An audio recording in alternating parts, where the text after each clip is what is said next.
Welcome to the Uncommon CEO podcast, where we unpack the mindset, skills, and wisdom it takes to become an uncommon leader in a common world. With your host, the Uncommon CEO himself, Andrew Smart. Welcome to the Uncommon CEO podcast, here with Andrew as usual. Andrew, what's on your mind? Well, Matt, glad to be with you again. Came off a good weekend. Took my son deer hunting this weekend. Oh, did you bag a buck? He did not. We had a good weekend, and it's the first time he has gone. And we've been planning this whole season. It's his first time going. We've gone through the process of teaching him proper hunting skills, training him how to shoot a rifle properly. And we had planned to go early in the year, but then he got the flu. So we weren't able to do it. So we got this weekend the opportunity to do it. And I wanted to go when it was a little warmer, so we chose to go when it was cold. Yeah, of course. That's how it works out every time. So it was a great time for a father and son to get up in the stand and just spend quality time together being still. So what made you want to choose that activity to do together? He's been on me about going, and I appreciated the time together. It was a wonderful time, and I was really proud of him. You know, that when you go deer hunting, of course, you obviously have to be quiet and still and listen and watch. And so that's hard for an adult.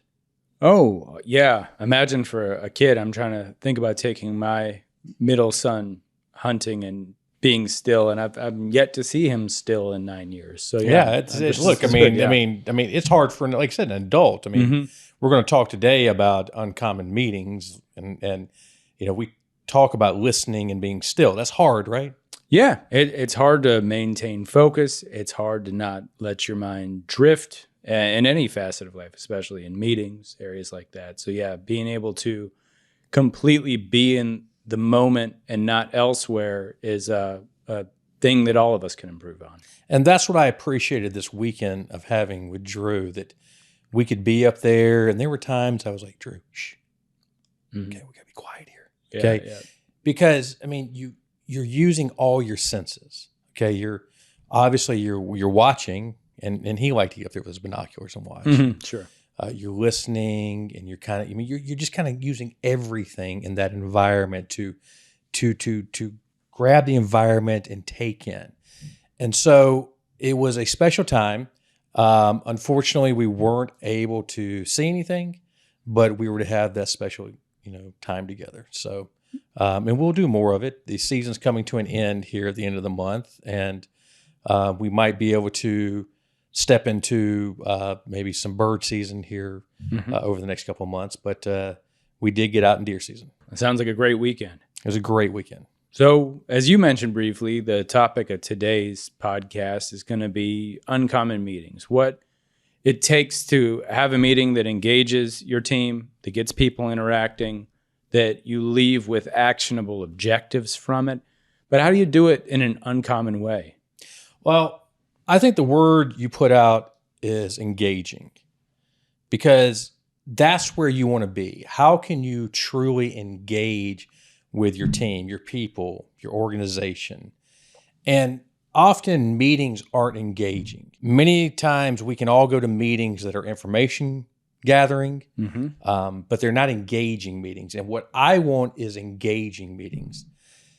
I start off meetings different than many other people start off meetings. I want to kind of diffuse the mind when I start a meeting. I want people to let's do like a reset, because our meetings don't start at 8 a.m. in the morning. They normally start about mid-morning. And so I want to diffuse the mind. Everybody's kind of got in their seat. They're kind of doing things. By the time we kind of group up a meeting, I want to kind of level set it. I want to get us thinking a little differently. And the best way to do that is to get outside of our work environment in our thought process. So that's how I initiate into a meeting, that is starting off talking about, hey, how was your weekend? Hey, let me share a little story on my family. Hey, here's, something going on in my mind.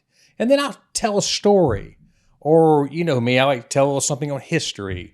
Or I'll get into like just a little leadership thought. And I think that's how you first start a meeting to get people thinking a little differently. You got to rope them in from the beginning to know that it's not just jumping straight into the agenda. Sometimes jumping straight in, you don't get the time to stretch your brain before the meeting really gets rolling. We had this trained approach to life, that we get up, the usually it's the iPhone these days. So we get up and the alarm goes off and we go into this automatic process. And that's how we interact our lives. We automatically go to this step, to this step, to this step. And that's how we do it. And I wanted to get off this automatic brain process so that we can utilize all of our mind and think differently. Get into elements of logic, reason, and creativity. And to do that, we got to engage the whole brain. My true process is to do that with you, to help all of you kind of, all right, let's stop, relax, and just listen and think differently. So that's how I do that. And then I'm often getting you to engage all in it. So I'll kind of ask questions, get the team to if I see some that are engaging, then I will get them to engage. Mm-hmm. Sometimes that might make people a little uncomfortable. What's the value in introducing an element of uncomfortability sometimes to a meeting? It's hard to grow in comfort. We've talked about that in these podcasts. Mm-hmm. So I think it's important to get people uncomfortable. We have others who are quick to respond. You're one of those. I'm aware. So if I ask a question, you're pretty quick, and I know that. And there's a few others in the meeting. So I like to get a diverse reaction. Sometimes for me, in my position, I can get a little frustrated because it's hard in a leadership role when you're looking for a reaction and you get no reaction. Yeah. That's a very frustrating position to be in because we all feed on different kinds of energy. Okay, well, when you're a relationship person, we've talked about relationships and leadership, I mean, it's all relationships. And when you have no energy coming back, you feel all the energy being sucked. Oh yeah, absolutely. And I've noticed from the stance of being okay, being uncomfortable, sometimes you just be silent until you get a reaction, till you know the audience is engaged. You know my style. My style is I will start pressing that reaction. Yeah, absolutely. And so, because when I feel a lot of silence, then I start getting a little agitated. And I'm like, no, I want a reaction. Mm-hmm. I need that reaction. It doesn't sit well in me. And I'm like, I need that reaction. And so I'm just going to push harder and harder till I get it. And, that's what I want our meetings to be. We've got to be uncomfortable. We've got to have an environment where people are going to interact. We are relationship people. And I think about our society today, a very technological society. All kind of interfaces of technology, email, social media, stuff like that. But that is not relational. That you don't relate to people that way. You relate by having what we're doing right now, Matt. This is relational right here. We're connecting. We're communicating the way, and from my opinion, the way that God designed us to communicate. We weren't born with iPhones in our hands. No, absolutely not.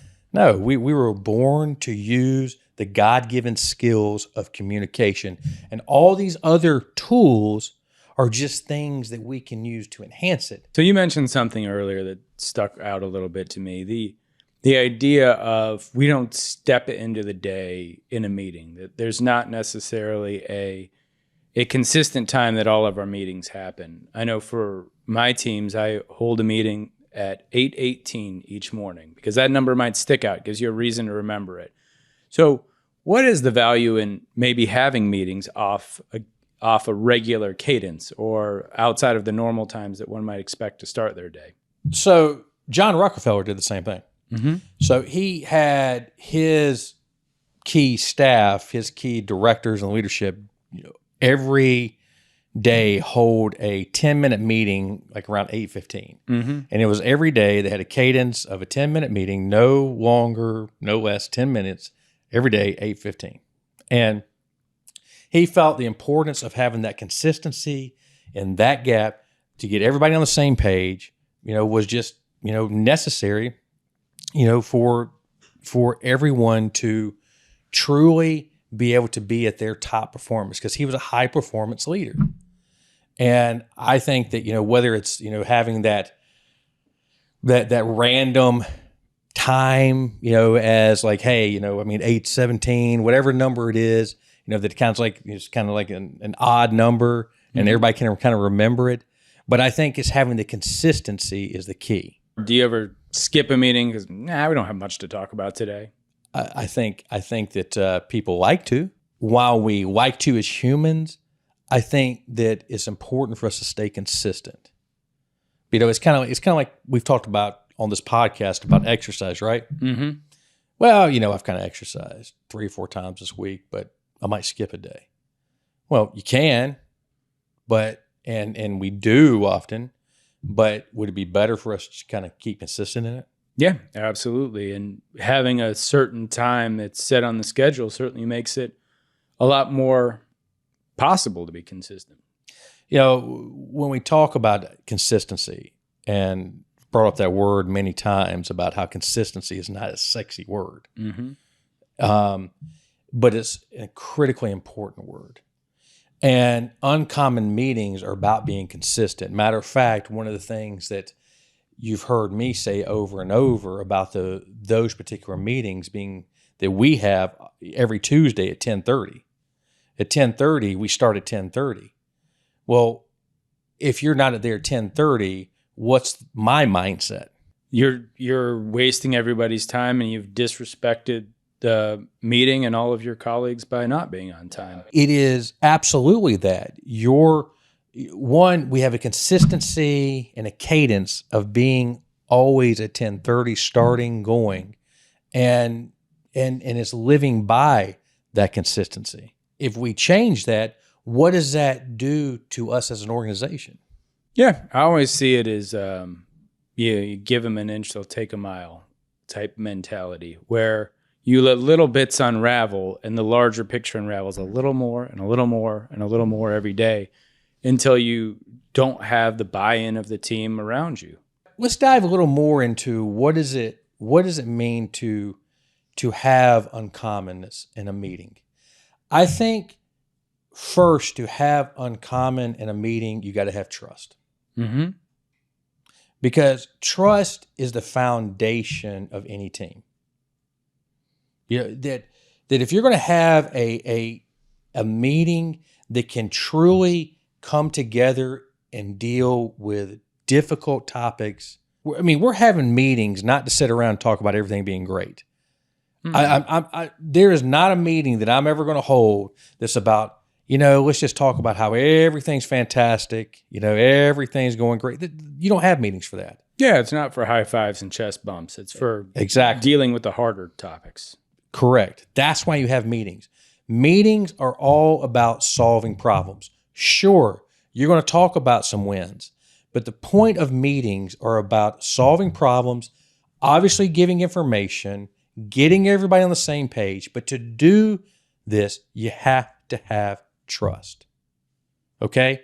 But with trust must come another word. That other word is trust allows for candor. Now, what is candor? Candor means being honest in a respectful way, is how I see it. If you have something on your mind that applies to a colleague, even if it's an uncomfortable conversation, it's addressing it. It's being honest with them around it and knowing that the end goal is getting better through candor. The meetings that I sit in, day out, are normally high-level meetings, okay? You've got, everything from middle management all the way up. If you're in those positions, you have to be able to deal with difficult and highly sensitive information. Mm-hmm. And deal with tough decisions that have to be made. Often they come from the lens of different departments. And when we deal with departmental issues, there can be times of defensiveness, right? Absolutely. Okay. When we get defensive, there can be, because we're human, feelings, right? Yep. Tends to be feelings. I don't think there are too many meetings that feelings don't find their way in there. Okay. But what trust and candor allows for is us to be able to have that kind of information and talk through that should allow for the feelings not to be the pervasive issue on the table. Because if we let feelings play out in all of our issues, what's going to happen? People will allow their feelings to dictate their actions and their emotions, that you'll get people triangulating around feelings that sometimes can exclude other departments. I mean, there's a number of bad effects that can come from that. I mean, candor allows for respectable honesty because it's people trying to make each other better. It's elevating your team around you. I'm glad you brought up the word triangulate, because I did a talk in one of our meetings about triangulation. Mm-hmm. And I think a lot of people don't understand what triangulation is. But to kind of break that down, that would be like, Matt, hey, you bring an issue to me, right? Mm-hmm. Okay. And so what do I do with that? You bring that issue to me, and then, I go over there and talk to John over there, right? Mm-hmm. On your issue. And what does John do? He's going to sympathize with him. Oh yeah, that other guy, he's a real bozo, that one. And you've got two people that are now against one other person or against another group because they want to sympathize with the feelings that got introduced within the issue. Right. And so rather than you and I kind of working out the deal, we create the issue by inserting John into the issue, right? Mm-hmm. Creates bigger issues. Yeah. And if you can handle those in a respectful manner with candor when all of the parties are present, it uncommonly can stay away from things like triangulation that happen outside of the shared environment. So I think, when we look at, what do uncommon meetings, because they're not just about what we do in the larger settings of our meetings. They're also broken down. What do we do in departmental meetings? Mm-hmm. What do we do in, what do y'all do in your peer meetings? How do y'all interact with each other? What is your level of respect with each other? Mm-hmm. What is your level of follow through with each other? That's what's uncommon. I mean, in the world that we live in, where do you take, that level? Because in our world today, people today are very self-serving.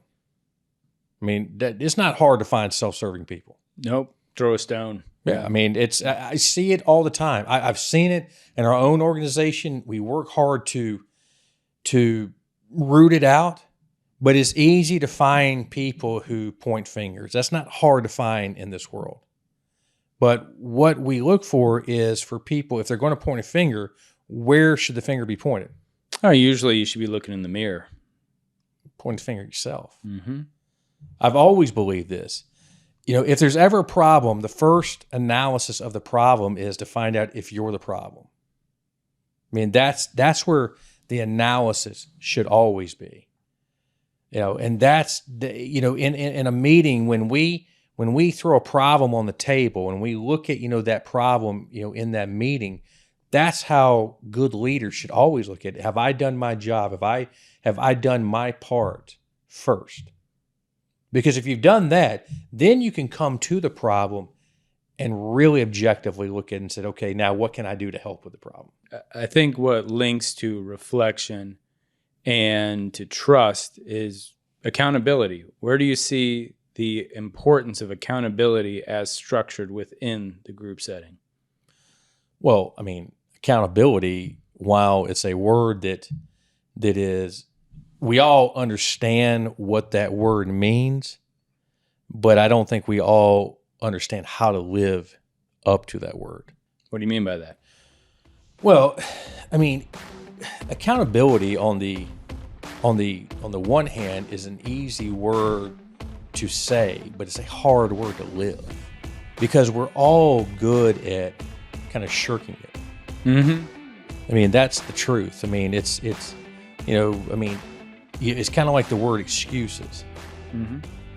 We all have our playbook, and we all don't admit it, but we all have a good playbook for excuses. Why we didn't do it. Who else should have Yeah, done it? that's. Yeah. I mean, Exactly. we have that playbook. We all have a mental playbook of excuses, and it goes like it's like, we have the accountability book on this table, and we have the excuses book on this table, and we got the ones that they all line up, and we play them at different times of our lives and situations. And so while we need to be reading this book more, too often we're into this book more. Yeah. And I think an uncommon group meeting is where accountability can come to the surface in a respectful, candid manner so that you get results out of it. It is. I mean, Matt, I was just this morning, I had to go to one of our auxiliary warehouses. And I had in my mind built up what I was going to go over there and see. Sure, yeah. Because for the longest time, I had been hearing these, kind of scary stories of, what was over there. I've been there, yeah. Mm-hmm. I had, built in my mind this, just awful scenario. And so when you've built like anything in life, when you've kind of built this terrible scenario, you've prepared yourself for what you're going to walk into. And so I get there, and while it wasn't great, it wasn't near what I thought I would see. But what I did see was really a lack of accountability from things that, we've gone through in these meetings. Mm-hmm. And so going back to what we're talking about kind of in this uncommon meeting mentality. Okay, to have an uncommon meeting, it requires uncommon people, right? Yeah, absolutely. Okay, so I think really what we're really talking about in uncommon meetings, you got to define what is uncommon people.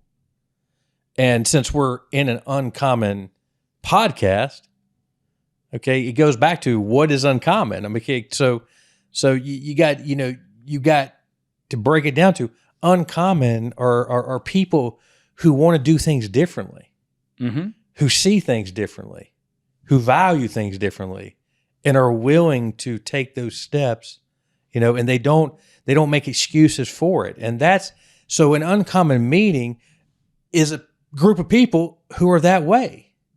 And so that's what I've been working for my whole journey, is to be surrounded by that kind of group and have meetings with those kind of people.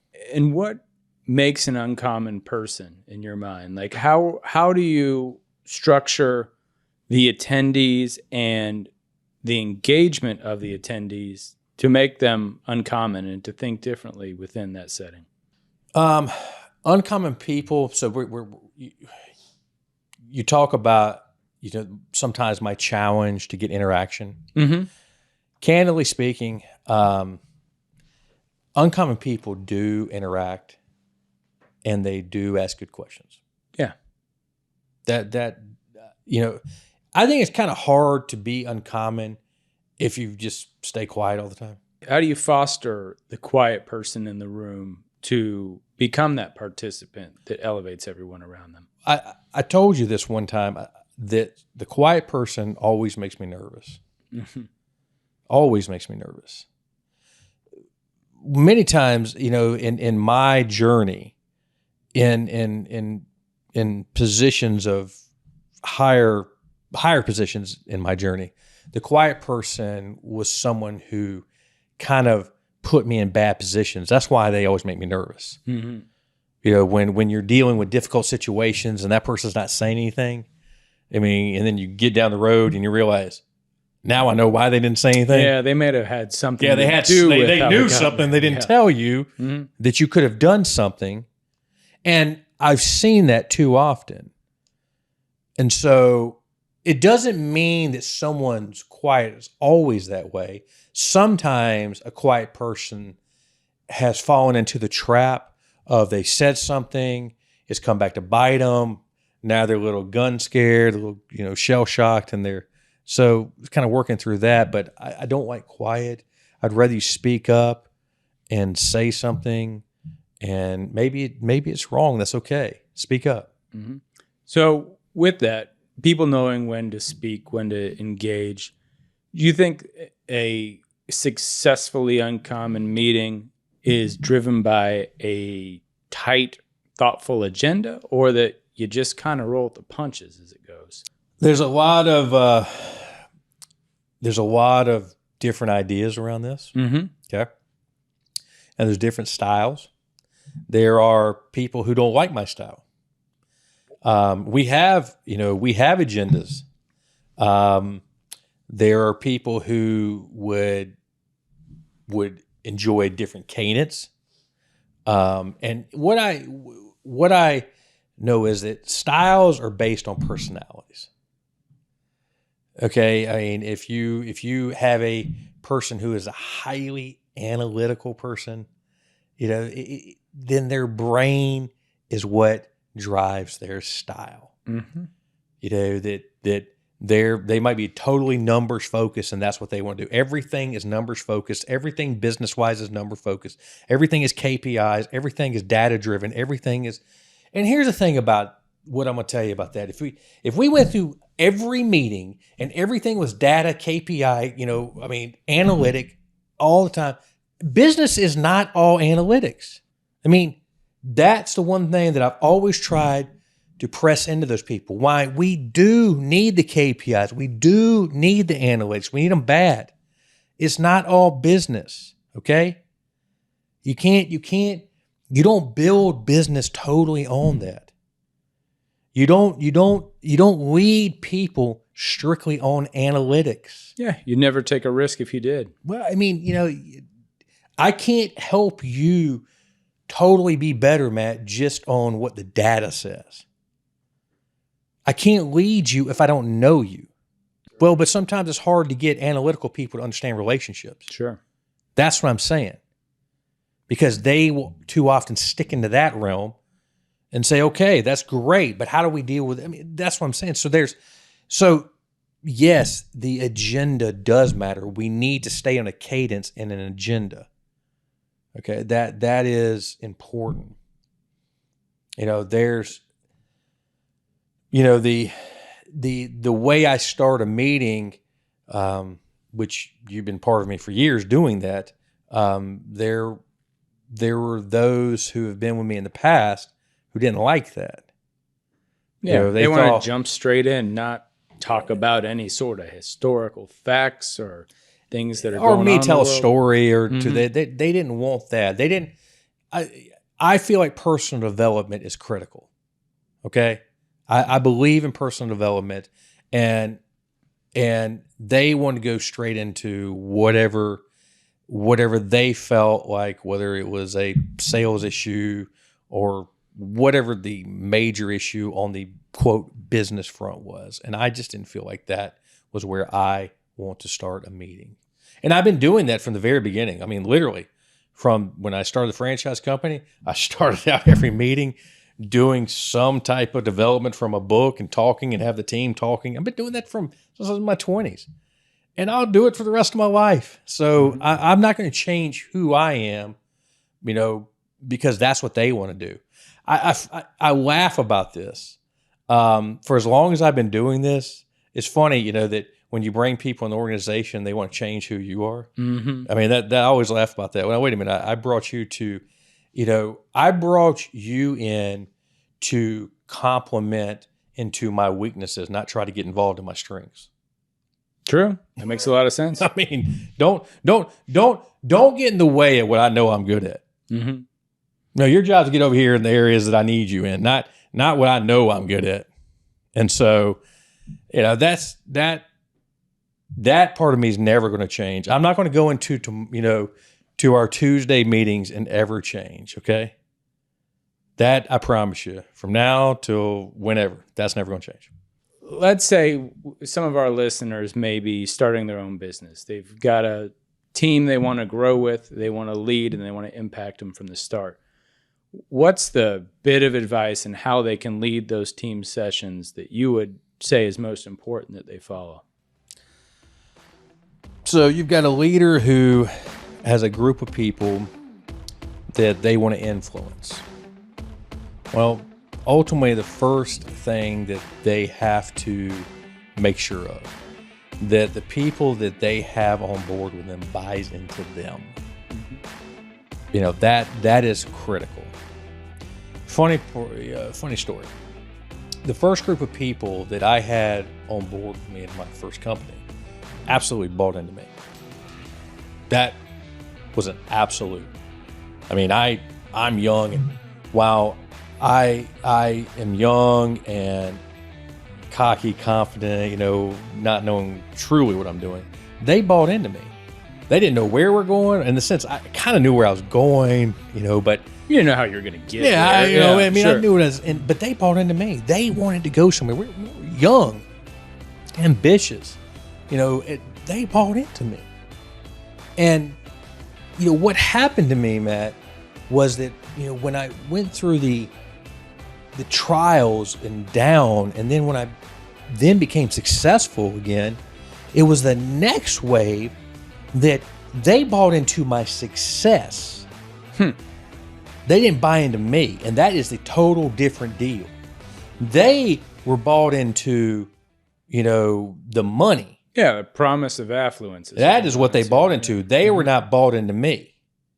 And so they wanted to ride on that, not me. And what I unfortunately didn't realize is that I thought they bought into me. And I don't want to be around people, and I don't want people around me that don't buy into where I'm going, because I'm focused on where I'm going. And if you want to be with me, then you got to be focused on where I'm going. And if you don't want to go where I'm going, then get the hell out, period. I think that's fair. So, Andrew, one thing I've noticed from knowing you for years and seeing you lead the team is passion certainly comes out in these group sessions. How does the Uncommon Leader integrate passion into something that can be as mundane as a weekly meeting? Well, man, I'm going to wet my whistle on this real quick. Okay. Because, I'm a pretty passionate man. I'm aware. And that in our meetings, I listen a lot. And, because I allow all of you to interact. I often think that my role is to allow all of you in your positions to work through whatever issue or whatever the topic is on the agenda. But oftentimes there are moments where I feel compelled to step in. And many times those moments trigger my passion. Mm-hmm. And my passion can come out very strong. And I'm not afraid, for it to come out that way, because I think sometimes that's needed, to emphasize into all of you that, this is serious damn business. Mm-hmm. That if there's this argument, or if there's this lack of freaking decision, I'll drop some F-bombs, right? Yeah, I've heard them. Yeah, you have. Because I mean effing business. That we're not playing around. This is serious. We're impacting lives. Yeah, people's families count on families, what we do. All of it. That you're here to make decisions. This isn't chess or checkers. That's why you're here. And if you can't do it, then get the F out. That's what I'm talking about. That's passion. All right. So we've talked some great stuff about what it takes to have an uncommon meeting. We're wrapping up. It's fourth and goal. What's your play? Matt, 4th and goal is about making decisions. I mean, that's it. If you're not in these meetings to make decisions, then you're truly wasting time. You know, you're going to go through life, whether it's in business, whether it's in family, or, you know, relationships, you're going to have situations, okay? You've got to be able to connect. You got to be able to be transparent. You got to have trust, okay? You got to have all this kind of stuff. But most important in life, you got to make decisions to move forward, period. Thanks for joining us today on the Uncommon CEO podcast. Subscribe to our show wherever you get podcasts. We have video episodes on our YouTube channel and more uncommon wisdom on our social media. Find all our links and resources at uncommonceopodcast.com. For Andrew Smart and all of us here at the Uncommon CEO, stay uncommon.